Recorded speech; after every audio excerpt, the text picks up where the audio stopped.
नमस्कार स्टूडेंट्स। हमने last video में क्या देखा कि वो जो विज्ञान वाला चैप्टर है। हाँ, कौन सा चैप्टर है?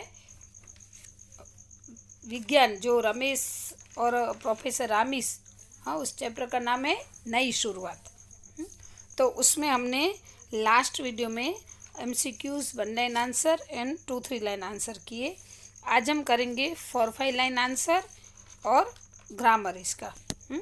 तो 4-5 लाइन आंसर में सबसे पहले क्वेश्चन है, ऊर्जा के बारे में संक्षेप में बताइए। ऊर्जा क्या है वो हमें संक्षेप में बताना है। ऊर्जा का अर्थ है शक्ति। विज्ञान की भाषा में उसे ऊर्जा कहते हैं। ऊर्जा कभी नष्ट नहीं होती, उसका स्वरूप परिवर्तित किया जा सकता है। जैसे कि विद्युत ऊर्जा को यांत्रिक ऊर्जा में, आणविक ऊर्जा को विद्युत ऊर्जा में परिवर्तित किया जाता है। ऊर्जा के सही प्रयोग से कई कार्य किए जा सकते हैं। किसी भी वस्तु को उसके मूल तत्वों में तोड़ा और फिर जोड़ा भी जा सकता है। ऊर्जा ही हमारे जीवन को गतिशील बनाए रखती है। ऊर्जा का आविष्कार एक चमत्कार है। अभी इसको मैं स्टेप बाय स्टेप आपको समझाऊंगी। सबसे पहला टॉपिक होगा कि ऊर्जा का अर्थ है शक्ति, बरोबर। दूसरा टॉपिक होगा विज्ञान की भाषा में उसे ऊर्जा कहते हैं। वैसे जो हमारी शक्ति है, एनर्जी है, लेकिन साइंस की भाषा में उसको ऊर्जा कहते हैं। ऊर्जा कभी नष्ट नहीं होती। हाँ, उसका स्वरूप परिवर्तित किया जा सकता है। मतलब ऊर्जा का कभी नाश नहीं होता है, उसका स्वरूप परिवर्तित किया जा सकता है। जैसे कि विद्युत ऊर्जा को यांत्रिक ऊर्जा में और आणविक ऊर्जा को विद्युत ऊर्जा में परिवर्तित किया जा सकता है। समझ में आया? 4 टॉपिक हुए। पहला टॉपिक ऊर्जा का अर्थ है शक्ति। दूसरा टॉपिक है विज्ञान की भाषा में उसे ऊर्जा कहते हैं। तीसरा टॉपिक है ऊर्जा कभी नष्ट नहीं होती, और फिर उसके बाद है कि उसका स्वरूप परिवर्तित किया जा सकता है। फिर नेक्स्ट टॉपिक है कि जैसे कि विद्युत ऊर्जा को यांत्रिक ऊर्जा में, फिर आणविक ऊर्जा को विद्युत ऊर्जा में परिवर्तित किया जा सकता है। नेक्स्ट टॉपिक है ऊर्जा के सही प्रयोग से कई कार्य किए जा सकते हैं। फिर किसी भी वस्तु को उसके मूल तत्वों में तोड़ा और फिर जोड़ा भी जा सकता है। क्या आएगा कि ऊर्जा के सही प्रयोग से कई कार्य किए जा सकते हैं और किसी भी वस्तु को उसके मूल तत्वों में तोड़ा और फिर जोड़ा भी जा सकता है। हाँ, फिर ऊर्जा ही हमारे जीवन को गतिशील बनाए रखती है। हाँ, ऊर्जा यानी कि एनर्जी यानी शक्ति। अगर हमारा जीवन चलता है तो हमारे शरीर में जो शक्ति है, हाँ, स्टेमिना है, उससे ही हम चलते हैं। गतिशील बनना मतलब कंटिन्यू चलना। ऐसे ऊर्जा का आविष्कार एक चमत्कार है। जो ये ऊर्जा है, इसका जो आविष्कार है वो हमारे जीवन के लिए एक चमत्कार है। आया समझ में? आप अगर ये स्टेप बाय स्टेप याद रखोगे तो आपको बहुत ही अच्छे से ये याद रह जाएगा। हाँ, हार्ड है ऐसा करके आप निकलना मत। हाँ, बहुत ही इजी है। पॉइंट वाइज याद रखोगे तो पॉइंट टू पॉइंट आपको याद रह जाएंगे और आप ऐसे आंसर आराम से लिख सकोगे। अभी नेक्स्ट क्वेश्चन है, लेखक की दृष्टि से मनुष्य को एक स्थान से दूसरे स्थान पर कैसे भेजा जा सकता है? तो इसका आंसर है, लेखक कहते हैं कि हमारा शरीर विभिन्न प्रकार के तत्वों से बना है। यदि किसी वस्तु को उसके मूल तत्वों से जोड़ा जा सकता है और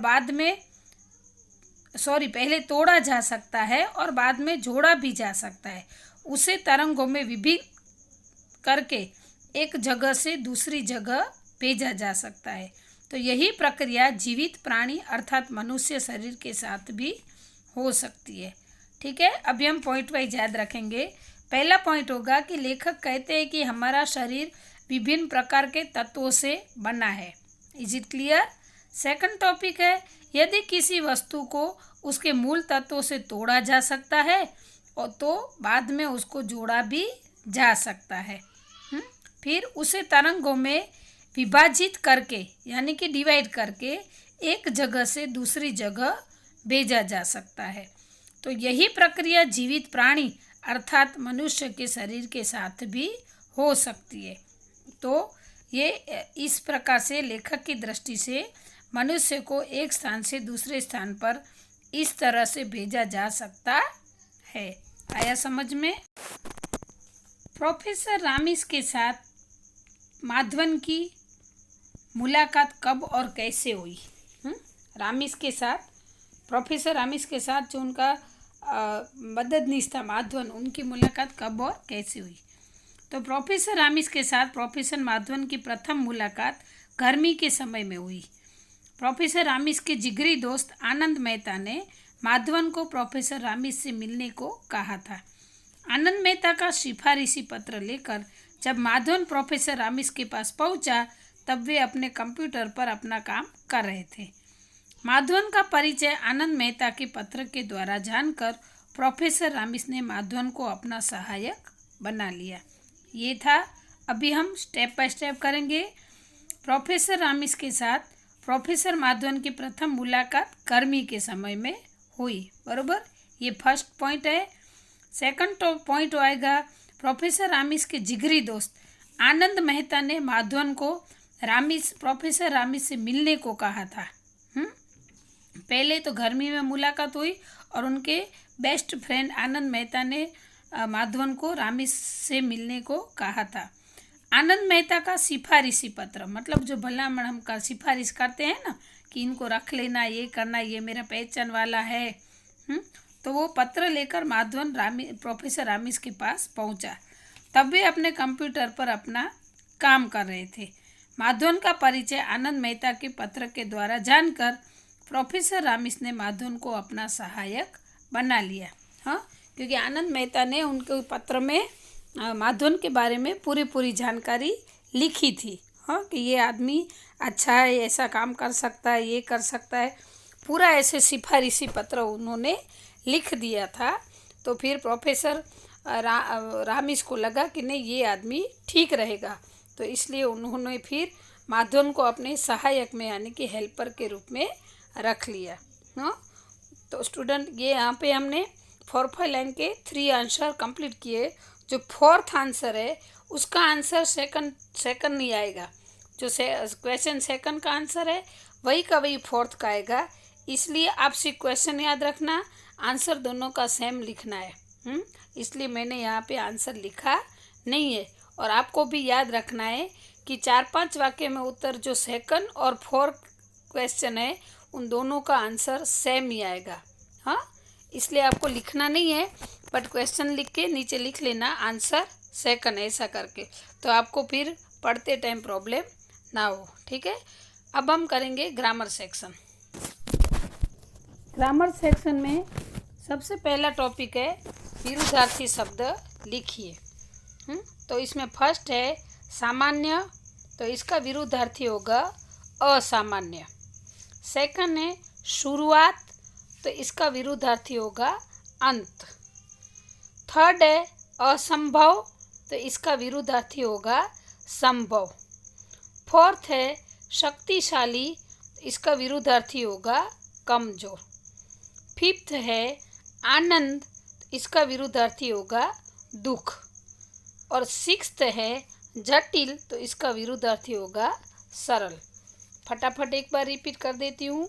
सामान्य तो असामान्य, शुरुआत, अंत, असंभव, संभव, शक्तिशाली, कमजोर, आनंद, दुख, जटिल तो सरल। अब नेक्स्ट टॉपिक है कर्तृवाचक संज्ञा। पहले भी मैंने आपको सिखाया है, जो कर्ता है और जो क्रिया करता है, तो वो जो होता है उसको, और जो नाम होता है उसको कर्तृवाचक। जैसे विज्ञान है, तो विज्ञान की खोज करने वाले को क्या बोलते हैं? वैज्ञानिक। फिर इतिहास, तो इतिहास लिखने वाले को क्या कहते हैं? इतिहासकार। फिर विश्लेषण, तो विश्लेषण करने वाले को क्या बोलते हैं? विश्लेषक। फिर कमांड, कमांड देने वाले को क्या कहते हैं? कमांडर। और गर्व, तो जिसके ऊपर हम गर्व कर सकते हैं उसको क्या बोलते हैं? गर्विष्ठ। वापस से रिपीट कर देती हूँ। विज्ञान तो वैज्ञानिक, इतिहास इतिहासकार, विश्लेषण तो विश्लेषक, कमांड तो कमांडर, गर्व तो गर्विष्ठ। बरोबर। अभी ये कर्तृवाचक पूरे होते हैं। अब हम करेंगे भाववाचक संज्ञा। भाववाचक संज्ञा में फर्स्ट है मानव तो मानवता, भाव यानी कि इमोशनल। हाँ। अपना तो अपनत्व, बच्चा बचपन। फोर्थ है नेता तो नेतृत्व, और फिफ्थ है माता तो मातृत्व। वापस से रिपीट करती हूँ। मानव मानवता, अपना अपनत्व, बच्चा बचपन, नेता नेतृत्व, माता तो मातृत्व। तो ये थे भाववाचक संज्ञा। अब ये विशेषण, शरीर तो इसका विशेषण होगा शारीरिक, क्षण इसका विशेषण होगा क्षणिक, आनंद तो इसका विशेषण होगा आनंदित, वास्तव तो इसका विशेषण होगा वास्तविक, और तत्व तो इसका विशेषण होगा तात्विक। वापस से रिपीट कर दूं। शरीर शारीरिक, क्षण क्षणिक, आनंद आनंदित, वास्तव वास्तविक, तत्व तात्विक। तो स्टूडेंट, यहाँ पर ग्रामर पोर्शन भी कंप्लीट होता है। आज के वीडियो में हमने 4-5 लाइन आंसर और ग्रामर सेक्शन किया है, जो आपको अपनी नोटबुक में अच्छे से लिख लेना है। तो ये चैप्टर यहाँ पे अभी कंप्लीट होता है। हाँ, तो ये एकदम अच्छी राइटिंग में और सब कुछ आपको कंपलसरी लिखना है। ठीक है। तो ये वीडियो यहाँ पे पूरा होता है। अस्तु।